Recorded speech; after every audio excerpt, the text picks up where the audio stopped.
निबंध के प्रकार, काइंड्स ऑफ एसे। निबंध मुख्यतः 4 प्रकार के होते हैं। 1. वर्णनात्मक। इन निबंधों में दृश्यों, नगरों, ऋतुओं या वस्तुओं का वर्णन होता है। 2. विवरणात्मक।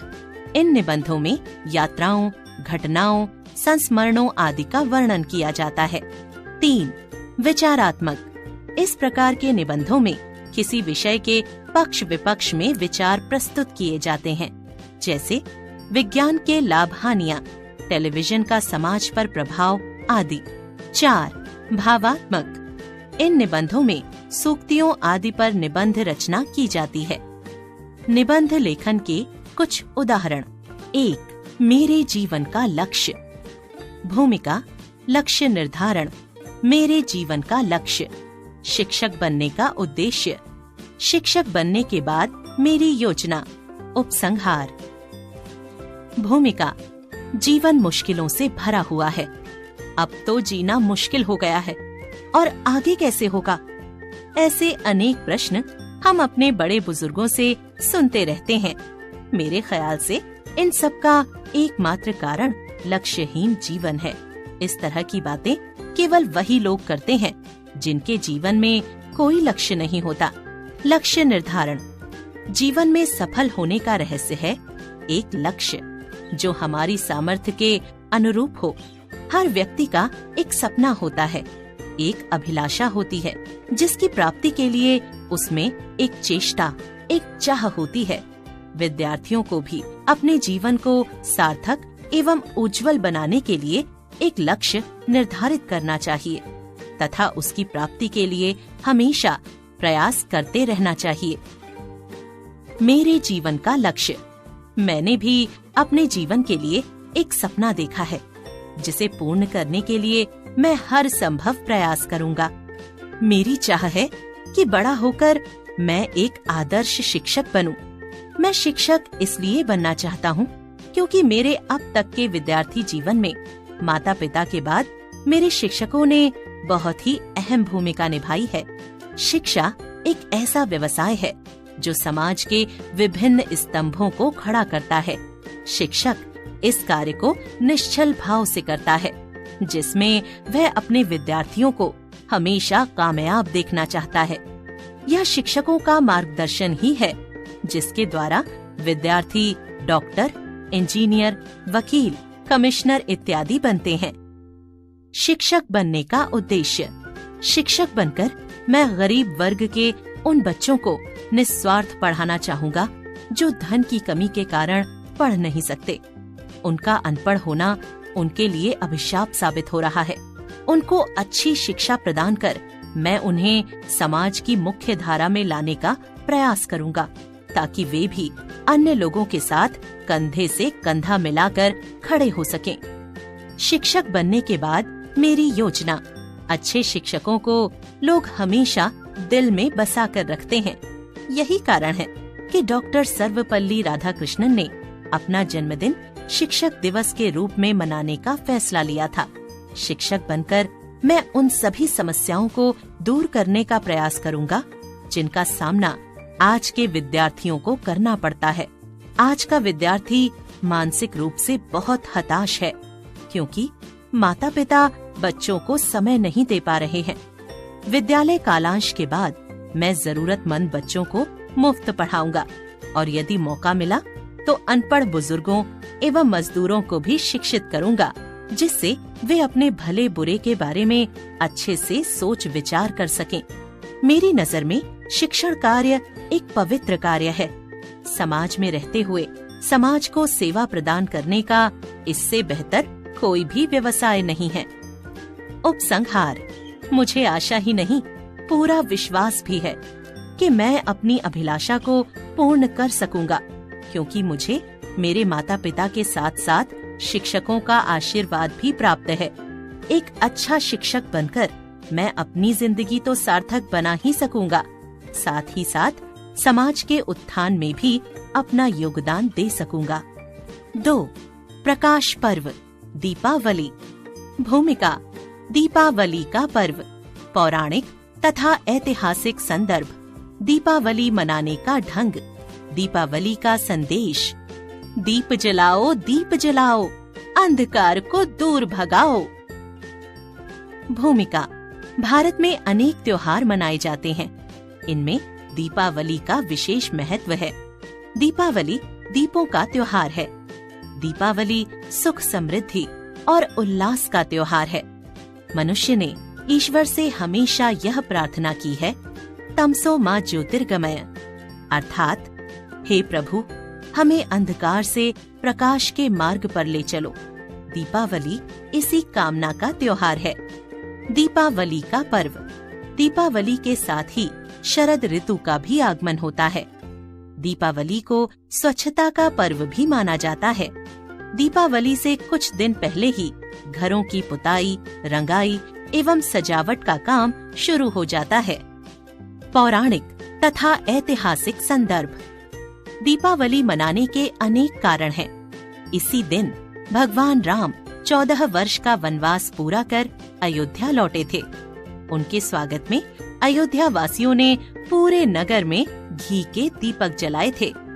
जैन धर्म के महावीर स्वामी तथा आर्य समाज के संस्थापक स्वामी दयानंद ने इसी दिन निर्वाण प्राप्त किया था।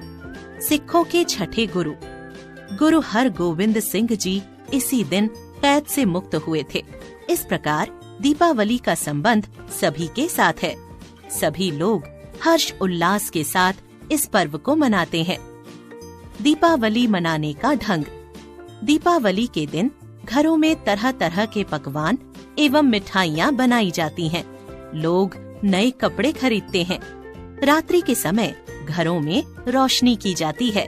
बच्चे पटाखे एवं फुलझड़ी चलाते हैं। रात के समय लक्ष्मी गणेश का पूजन किया जाता है। लोग एक दूसरे को दीपावली की बधाई देते हैं। दीपावली के त्योहार के साथ गोवर्धन पूजा तथा भैया दूज के त्योहार भी जुड़े हैं। भैया दूज के बाद ही दीपावली का समापन होता है। गोवर्धन पूजा गाय बैलों की रक्षा की ओर हमारा ध्यान खींचती है। भैया दूज भाई बहन के प्रेम प्यार का त्योहार है। इस प्रकार दीपावली एक बहुमुखी त्योहार है। दीपावली का संदेश। दीपावली का संदेश स्पष्ट है। अज्ञान अंधकार मिटाओ, आपसी प्रेम प्यार व भाईचारा बढ़ाओ, समाज और देश को समृद्ध बनाओ। 4. पुस्तकालय। भूमिका। पुस्तकालय के प्रकार। पुस्तकालय का वातावरण। विद्यालय एवं महाविद्यालयों में पुस्तकालय। पुस्तकालय के लाभ। उपसंहार। भूमिका। ज्ञान प्राप्ति की इच्छा मनुष्य को प्रकृति ने प्रदान की है और इस इच्छा को पूर्ण करने के लिए मानव समाज ने काफी उपाय किए हैं। मनुष्य प्रगतिशील प्राणी है। टेलीविजन, रेडियो, सिनेमा इत्यादि का आविष्कार इसी ज्ञान प्राप्ति के लिए किया गया है। किंतु इन सभी साधनों से ज्ञान प्राप्त करने के लिए पुस्तकीय ज्ञान होना बहुत जरूरी है। इस क्षेत्र में सार्वजनिक पुस्तकालय महत्वपूर्ण भूमिका निभा रहे हैं। अतः ज्ञान प्राप्ति में ज्यादा से ज्यादा योगदान देने के लिए पुस्तकालयों की व्यवस्था की जाती है। वास्तव में पुस्तकालय सरस्वती माँ के मंदिर होते हैं व उनमें जाने वाले लोग सरस्वती के पुजारी कहलाते हैं। पुस्तकालय के प्रकार। पुस्तकालय 2 प्रकार के होते हैं। 1. सार्वजनिक पुस्तकालय। 2. व्यक्तिगत पुस्तकालय। सार्वजनिक पुस्तकालय जन कार्य को सेवा प्रदान करने के लिए सरकार अथवा संस्थाओं द्वारा चलाए जाते हैं। इनमें प्रत्येक व्यक्ति को अपनी रुचि के अनुसार पुस्तकें पढ़ने का हक होता है। इसमें किसी प्रकार का भेदभाव नहीं किया जाता, अर्थात अमीर गरीब सभी को समान अधिकार प्राप्त होते हैं। परंतु व्यक्तिगत पुस्तकालय पुस्तक प्रेमी अपने खुद के खर्चे से चलाते हैं और इन पर किसी व्यक्ति विशेष का अधिकार होता है। इसमें पुस्तकालय के स्वामी की इच्छानुसार ही पुस्तकें पढ़ी जा सकती हैं। पुस्तकालय का वातावरण। उत्तम एवं आदर्श पुस्तकालयों के लिए कुशल एवं योग्य प्रबंधकों का होना बहुत आवश्यक है। कुशल प्रशिक्षित व्यवस्थापक ही हर व्यक्ति की रुचि अनुसार पुस्तकों का चयन कर सकते हैं। इसके अलावा सुंदर व आकर्षक भवन का होना भी जरूरी है। पुस्तकालय भवन में रोशनी, वायु तथा साज सज्जा के सामानों का भी बढ़िया इंतजाम होना चाहिए, ताकि लोगों को पढ़ने में असुविधा न हो। पुस्तकालय में शांति व अनुशासन का वातावरण होना अनिवार्य है। विद्यालय एवं महाविद्यालयों में पुस्तकालय। प्रत्येक विद्यालय और महाविद्यालयों में एक पुस्तकालय होना जरूरी है। गरीब विद्यार्थियों के लिए विद्यालय अनेक प्रकार की पुस्तक वितरण योजनाएं चलाते हैं, जो बालकों के मानसिक विकास में अत्यंत लाभदायक सिद्ध होते। पुस्तकालय के लाभ। मानव जीवन के लिए पुस्तकालय अत्यधिक लाभदायक हैं। इसके अंतर्गत मानव कल्याण का ज्ञान संजोया जाता है। पुस्तकालय एक ऐसा स्थान है जहां विभिन्न प्रकार की पत्र पत्रिकाएं, पुस्तकें, नाटक, जीवनियां और आलेख पढ़े जा सकते हैं। जीवनियां पढ़कर हमें महापुरुषों के जीवन के आदर्शों के बारे में पता चलता है, जिनसे जीवन में प्रेरणा प्राप्त होती है। पुस्तकालयों में पूर्ण शांति और अनुशासन से ही अध्ययन करना पड़ता है, जिससे स्वाध्याय की रुचि उत्पन्न होती है। मस्तिष्क के विकास में पुस्तकालयों का और भी ज्यादा महत्व है। सामान्य ज्ञान का खजाना भी पुस्तकालय द्वारा प्राप्त हो सकता है। उपसंहार। पुस्तकालयों के अनेक लाभ होते हुए भी हमारे सार्वजनिक पुस्तकालयों की दशा अत्यंत शोचनीय है। न तो इनके पास कुशल और प्रशिक्षित व्यवस्थापक हैं और न ही सुंदर भवन।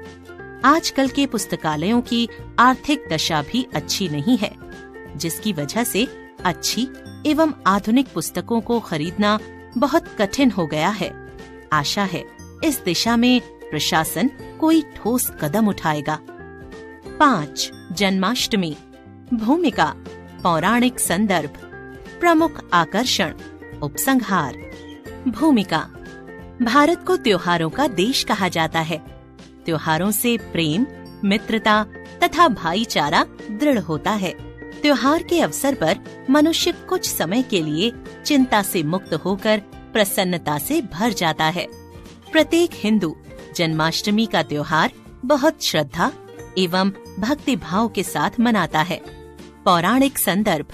यह त्योहार भाद्रपद मास के कृष्ण पक्ष की अष्टमी को मनाया जाता है। जन्माष्टमी भगवान कृष्ण के जन्म की स्मृति स्वरूप मनाई जाती है। मथुरा नरेश कंस बहुत अत्याचारी था।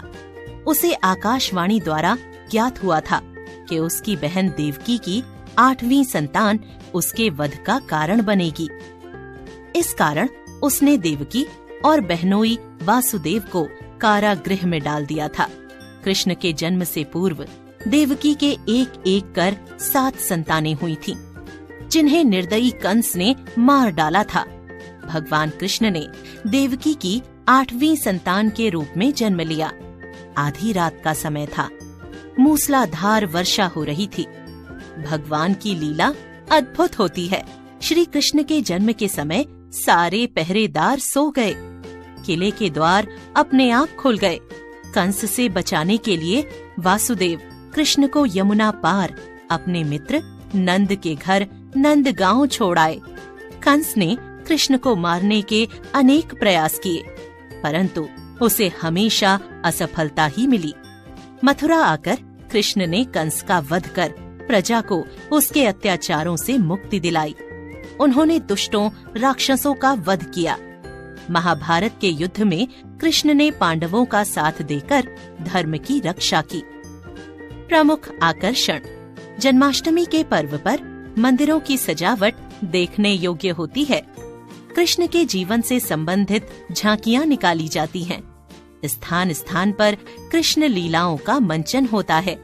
श्री कृष्ण की लीलाएं सबका मन मोह लेती हैं। लोग पूजा करते हैं, व्रत रखते हैं, भजन कीर्तन करते हैं। रात 12 बजे के बाद लोग प्रसाद ग्रहण कर व्रत खोलते हैं। उपसंहार। कृष्ण ने गीता में जो उपदेश दिए वे हमें कर्मशील बनते हुए जीवन को सफल एवं सार्थक बनाने की प्रेरणा देते हैं। जन्माष्टमी का त्योहार हमें केवल भक्ति भाव ही नहीं बल्कि सत्यता, कर्मशीलता और धर्म पर चलने की सीख भी देता है।